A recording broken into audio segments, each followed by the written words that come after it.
I should get a Hugo Boss endorsement. Hugo Boss NBA sweatsuit made the show.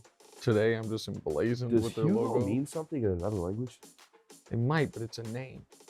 Oh. Remember? Yes. Cold open, baby. There it is. We're already done with it.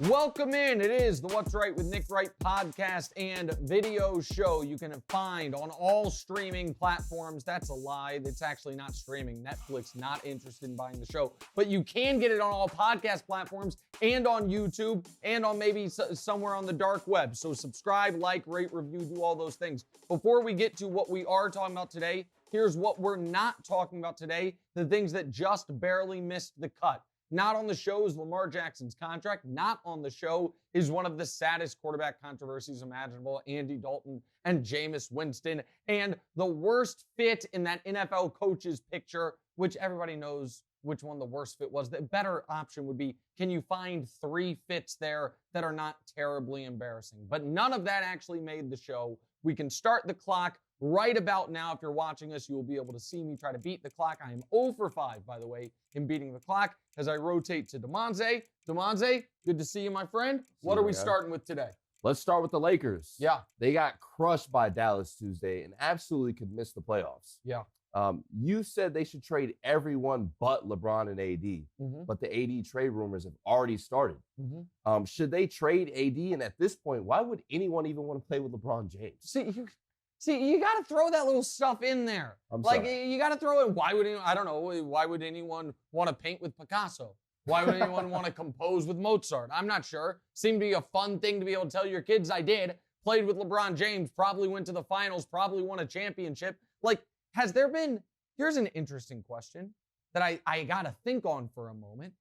In the last 12 years, has there been anyone who has played more than one season with LeBron and not made the NBA Finals? Oh, wait, I don't have to think on that at all. The answer is no, there hasn't been, because LeBron in the last 12 years hasn't gone more than 1 year without making the finals, except until that's probably going to end this year, unfortunately. But to answer the questions, no, they should not trade Anthony Davis unless LeBron asks out. If LeBron asks out and says, I don't want to be there, and I do not think that's going to happen, then you can make the argument, tear it all down to the studs, trade AD. But for all of AD's flaws, and we understand that they are there, Anthony Davis still gives you a far better chance to win next year's title with LeBron James alongside him than what are you going to trade him to Oklahoma City for SGA and a bunch of picks? That might be good for the 2027 Lakers, but not good for the 2023 Lakers, which is what they have to be focused on as LeBron enters year 20, coming off a season where he gives you 38 and 6, and they're terrible anyway. So I feel like the pendulum has swung a little too far against Anthony Davis. The injuries are a huge problem. But one playoffs ago, Anthony Davis matched up against Nikola Jokic and tortured him. And then in his first 2 NBA Finals games of his career, dropped 32 and 34 points. In that playoff run, he averaged 28 and 10. In his career in the playoffs, he has played 39 career playoff games.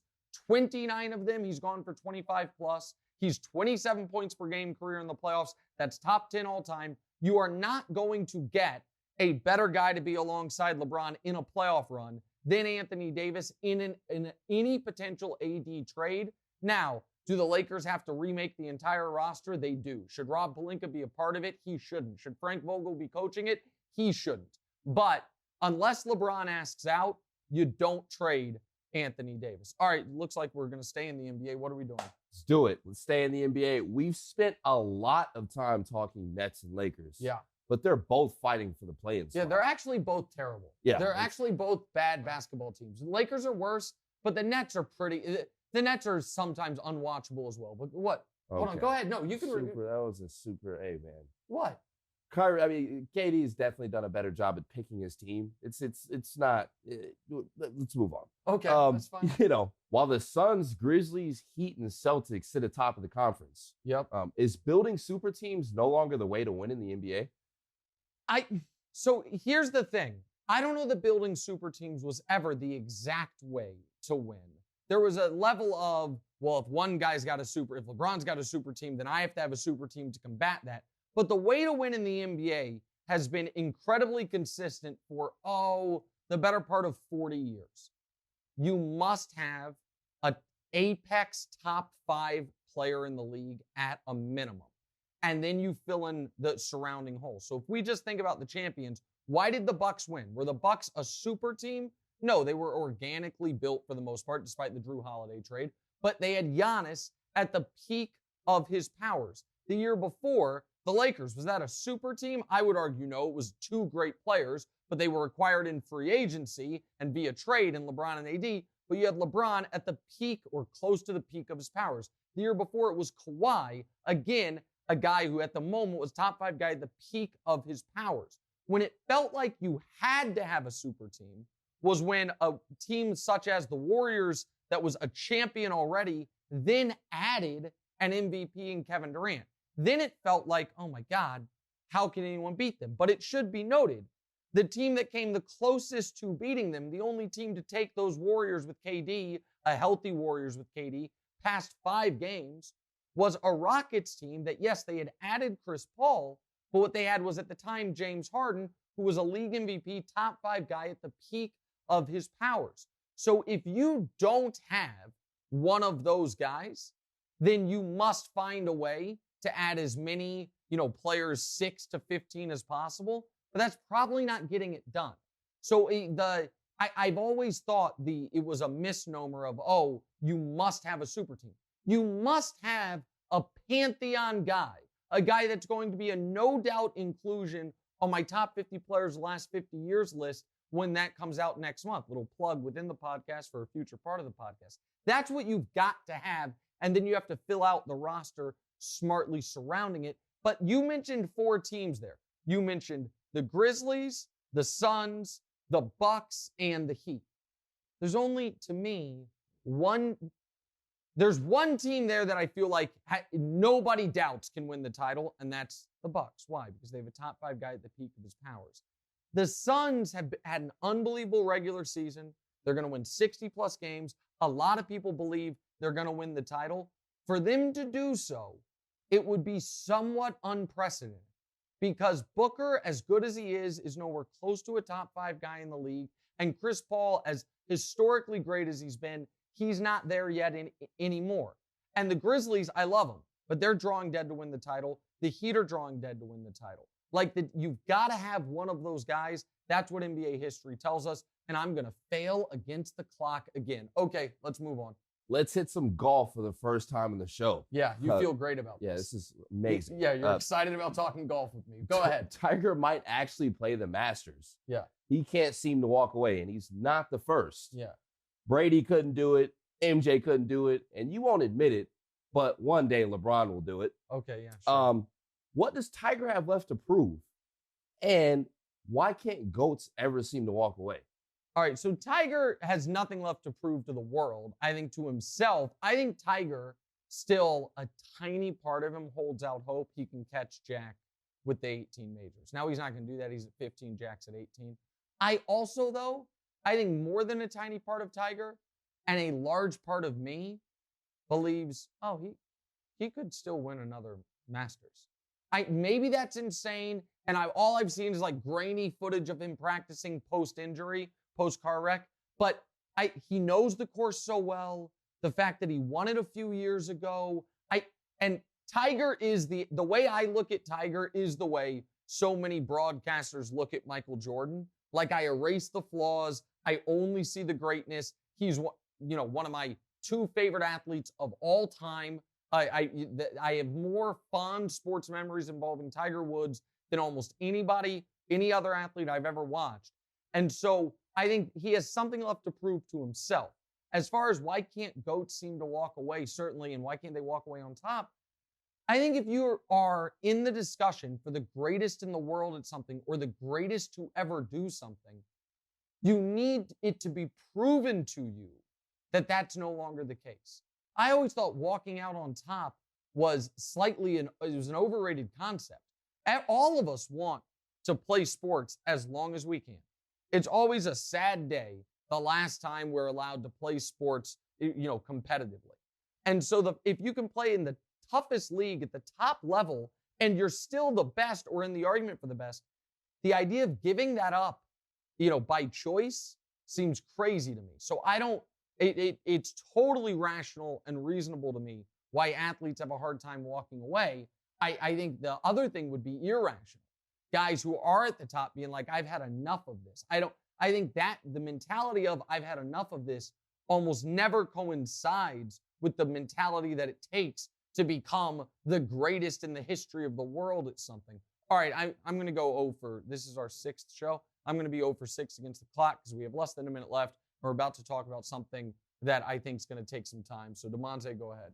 Time for a serious topic. Yep. The NFL is requiring teams to hire one female or minority offensive coach this year. Yep. Is this a meaningful step in the right direction? So I do think it is a somewhat meaningful step. And I understand some folks are going to say this is tokenism listen, I'm not worried about the bad faith actors say. The folks that are be like, what happened to the best person for the job? That is such a maddening concept because when you have statistically impossible discrepancy is skewing towards white people having all these jobs and the assumption being, well, when it was all white people getting jobs or the vast majority of white people getting jobs, that was a meritocracy. But as soon as we mandate some non-white people getting jobs, then it's not a meritocracy. The idea that all these coaches' kids and family members are getting gigs and that's a meritocracy is laughable. So I understand why the NFL's doing it, and I do think it is a decent move. But will it actually fix the problem? And the answer to that is, of course, no. And there's 2 reasons for it. One is really, really unfortunate, and the other is really, really reasonable. Let me start with the reasonable one first. People hire friends and family in every industry, and that cuts across all races. Black people hire black people because they know more black people, they're friends with more black people, and obviously their family is, very often other black people. White people do the same. That is in every industry, across all time, across all countries. People hire people they know. And in a country as segregated as the United States, the people you know very often are going to skew dramatically to the same race that you are. So that is just going to be a part of any company's hiring practices, which is why it is critically important any industry takes a serious effort to make sure the hiring positions in particular is a diverse group of people. So that way you have black hiring managers in addition to white hiring managers and other minority groups so that it can then filter on such. The NFL also has a big nepotism problem. Coaches hire their kids. And obviously, in the vast majority of cases, your kids are the same race as you, so that perpetuates it. I don't actually blame people for those paradigms because I think that cuts across all races. That's the non-nefarious reasoning for it, and that I don't think is easily solvable until you get more black people in general manager, team president, team ownership positions to where they're then circle and friend group and their own family tree can fill out some of the jobs. The nefarious reason, and the reason it's important that offensive coaches, that there is a emphasis on offensive coaches not just being white guys, is because for 2 reasons. One is it's very clear the best way to become a head coach is to coach the offensive side of the ball as the league is skewed super offense. So where's the nefarious part? I think it is very, very clear that there are certain NFL teams, people running NFL teams that have a hard time believing that black people are smart enough to be a quarterback genius, a quarterback guru, an offensive mastermind. the numbers would say that it is, again, almost statistically impossible for these coaching staffs on the offensive side of the ball and for front offices to be as lily white as they are when the vast majority of NFL or of football staffs are made up of former players and the vast majority of players are black. That couldn't happen by chance. And I can't just say, it's all because of the non-nefarious reasons I laid out before. There is clearly belief amongst some people in very high positions across a number of NFL teams that, listen, I trust this black guy to be able to fire up my running backs room, but I don't trust this black guy's brain to be able to break down game film with my quarterback. And so I do think some of the hiring discrepancies are understandable, and some of them are just old school, tale as old as time racism. The old, I don't think the black guy is as smart as the white guy. And so does this help? It does help. Does it fix it? Far from it. We will be right back.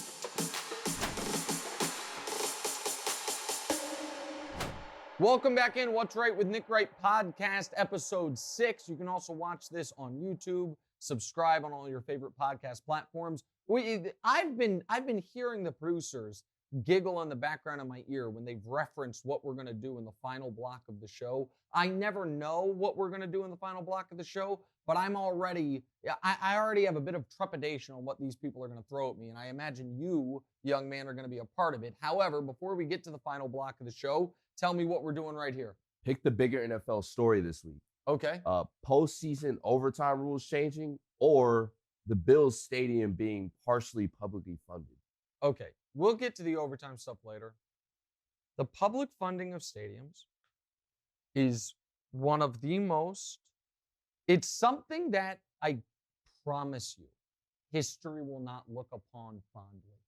When people are like, oh, what was one of the reasons American infrastructure and public schooling all seem to fail? And they're going to be like, well, there's money issues, a lot of things. And then they're going to be like, oh, well, that's funny because all these municipalities sure seem to find $1 billion when they needed it to build a stadium that's going to be used a dozen times a year.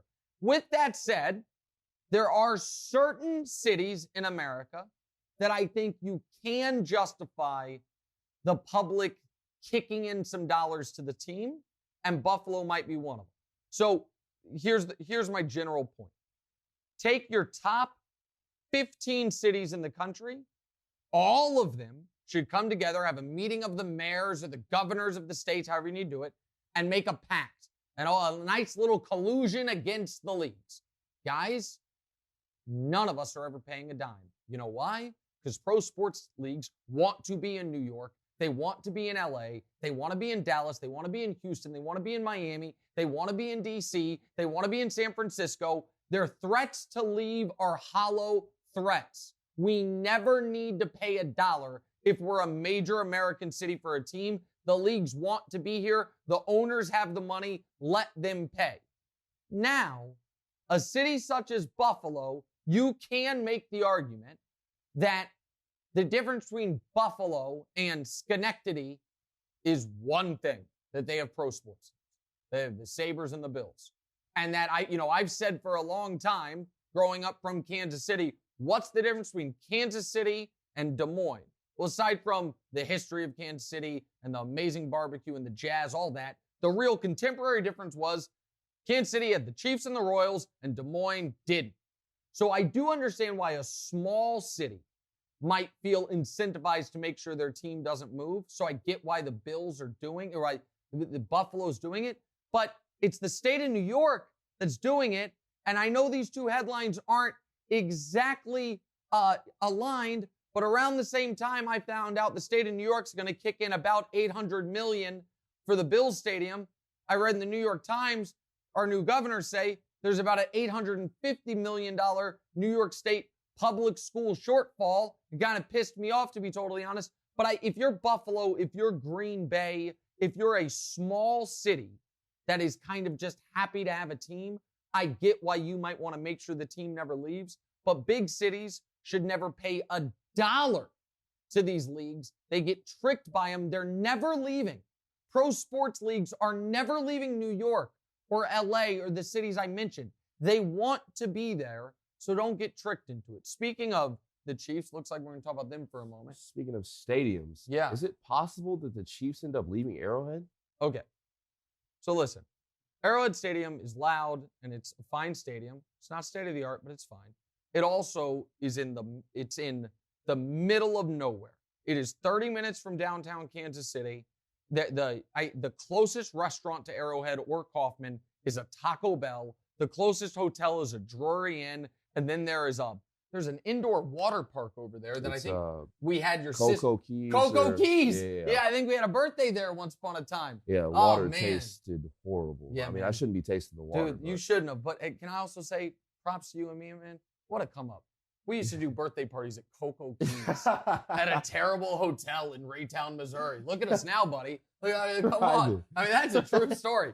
But the point is, Arrowhead's not ideal. It's not an ideal location. The reason the idea of the Chiefs leaving touches a tendon for me is there was a rumor they might cross state lines into Kansas. The Kansas City Chiefs are Kansas City, Missouri's team.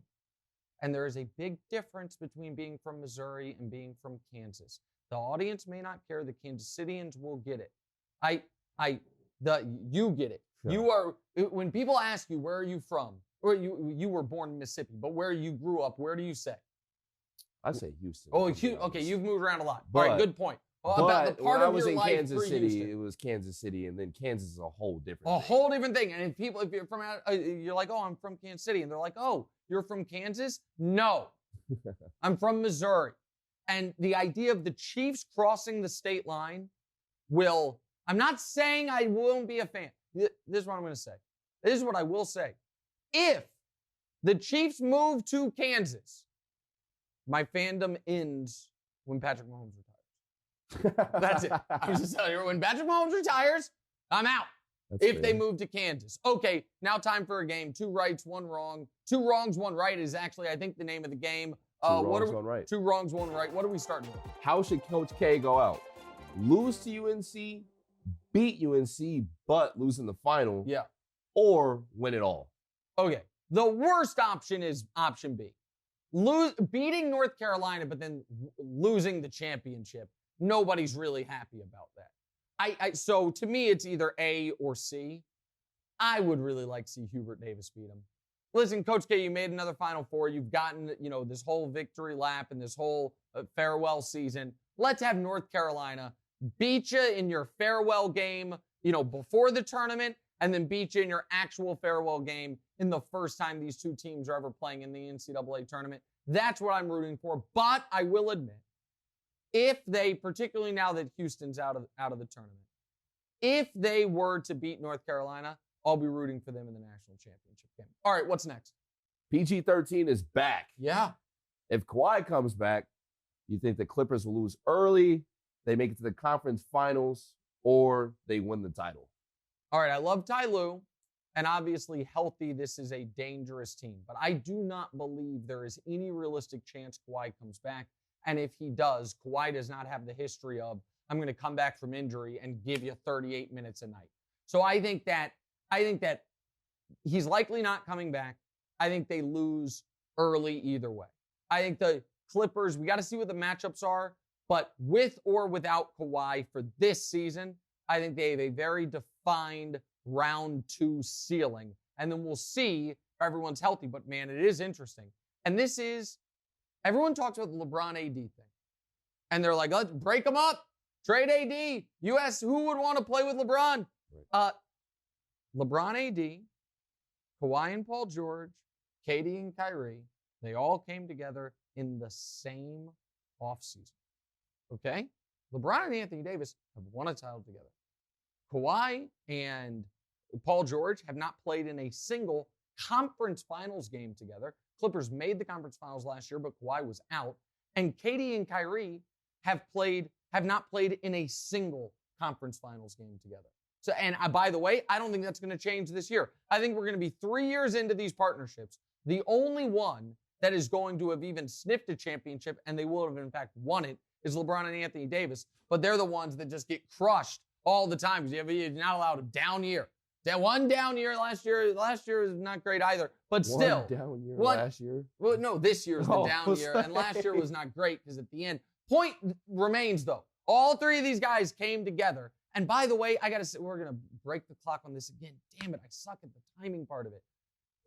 There is a really interesting arc if Kawhi and Paul George don't blow that 3-1 lead to the Nuggets, and then they get the Lakers in the Western Conference Finals that year. If the Lakers, instead of winning that title, had lost in the Western Conference Finals to the Clippers, whether Clippers win the title or not, when Kawhi's doing all those that commercial campaign with his, what is his shoe brand? Saucony? It's New Balance, my bad. So I get them all. I get the Saucony. Exactly. What those New Balance is what I'm saying.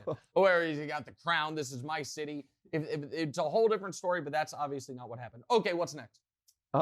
Best NFL overtime option is leave it how it had been. Yeah.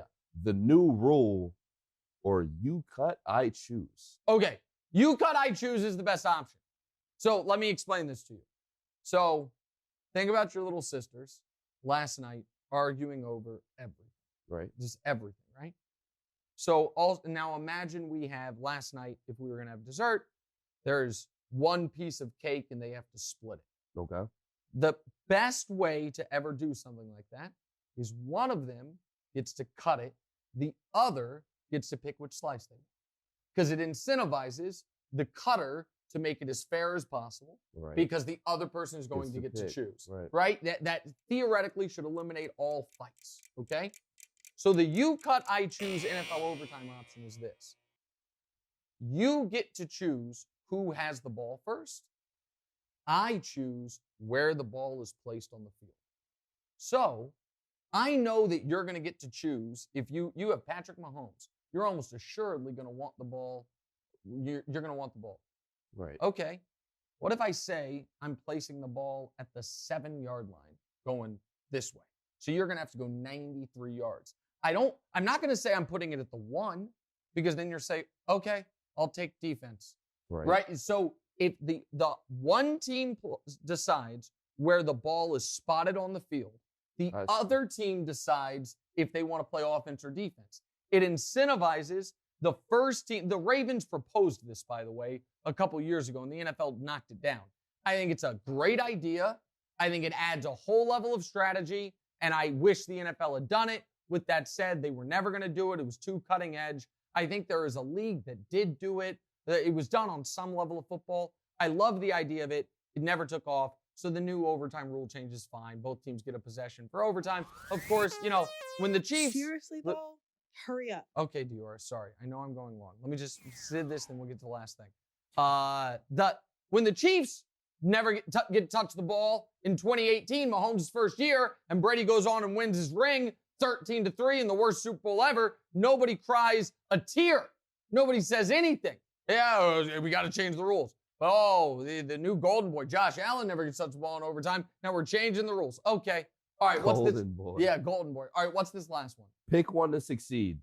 Taysom Hill, Saints tight end. Okay, that's a no. I don't even know the other options. That's a no. Okay. Trey Lance, 49ers starting QB. Yep. Or Damonza, me, podcast host. Okay. And you said host. On the screen it says star. Podcast star. All right. So Taysom Hill's eliminated. Here's the thing, Damonza. No, don't this.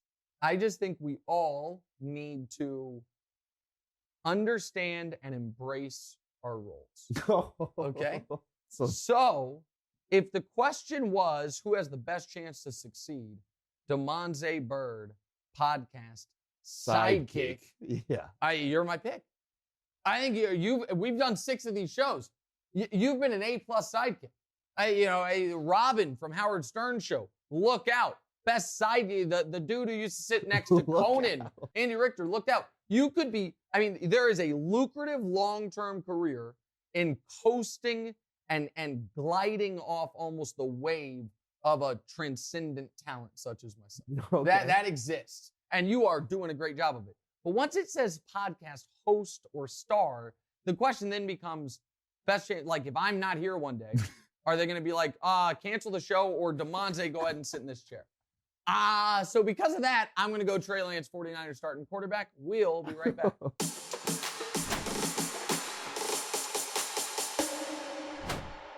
All right, welcome back in. Final segment, What's Right with Nick Wright podcast and YouTube show. All right, I never know what we're doing in this last segment, but there's been murmurs from the producers. Damonza's had an odd look in his eye all morning getting ready for this. Okay, so what are we doing here? Man, I saw this insane Twitter video last night. Okay. A guy tapping out in a street fight. Okay. It's hilarious. I ended up showing Mom. She burst out laughing, but she said something similar happened to you. Please tell me that's not true. She didn't tell you the story? No, she just said she's going to leave it to you, but oh, God. I mean, she's not going to, she didn't, I'm sure she didn't tell you to bring this up on the show. She's not going to want me to tell this story. That's, yeah. Yeah, so now she's yelling. She's yelling no. She says no. Okay. We're on the air, babe. No. Okay, listen, we're too deep. At this point, we're in too deep. It's happening. All right, you have to promise you won't Sorry, look Mom. at me differently. I promise. You promise? Okay. All right, so I was in college. So I was you know what? It was the day after I turned 21. I remember the day. Because, by the way, this is a funny story, but there's not, I mean, it ends with, I don't know. The police called it a stabbing. I would have called it a cutting. And it ended badly for a lot of people. I wasn't one of them because Petty play up here. So here's where we go. So I'm my car is blocked in by a girl who lives in the apartment beneath me. Okay. And she does this all the time. Blocks in not just my car, the whole apartment complex. Like leaves her car in the only entrance exit and just to run into her, whatever. So I shout, hey, move your car. She shouts back, give me a minute. I'm getting in the shower. You're getting in the shower. So I shout again, move your car. The apartment above her, unrelated party, screams down at me with a lot of offensive language and yells at me. I'm angry now doubly. So I yell back to them. I'm not talking to you. Basically, shut up. I'm like, I just yelled to the girl, move your car. About 30 seconds later, two guys walk down. They are both what I would call, strapping gentlemen. Sizable guys. And one of them says, you better apologize to my friend. He's a Marine. He'll kick your ass. And I know me. I don't like the back down element. Right. So instead of apologizing, I got right in his face. and I said, I'm not apologizing. I wasn't even talking to you. So you have two options. Hit me or walk away. He said, excuse me? And before I could say it a second time, he chose option A. And this went south, man. Bad. I mean, he cracks me and I kind of buckle and then he grabs me and now I'm now up against the apartment building wall. And I mean, it's just like, I don't know what his training was, but it was more than mine. And so I try to wiggle away and he gets me on. I'm face down in the gravel driveway and he has a military choke on me. And I am blacking out. And my friend who was with me is fighting the other guy. Okay. So that's where the bad stuff happened, but it was between them, not between me. And I'm blacking out. And I'm like, I can't die this way. And so I started tapping out. I was like, take mercy. Like, sir, what? I started tapping out. No, he didn't. Let go of no, the tap out did not work. My buddy ended up running over and knocking him off me, and then it got rough between your buddy other parties involved. Sounds like that's. It wasn't great, man, but I did tap out. I had no choice, man. Everyone can laugh at the guy tapping out. You get rear naked choked in the street once, and see the lights going out. I mean, you should have listened when his friend said he was a Marine. And he wasn't lying, man. His friend said he was a Marine. I thought we tried to leave. The window was like cracked in my car. This dude put both hands on the window and shattered it in his hands. I seen a video of a cop doing that. Whoa, well, this guy wasn't well, listen, that was 15 years ago. You know what? He might be a cop now, but he wasn't in. That's today's, there it is. That's today's show.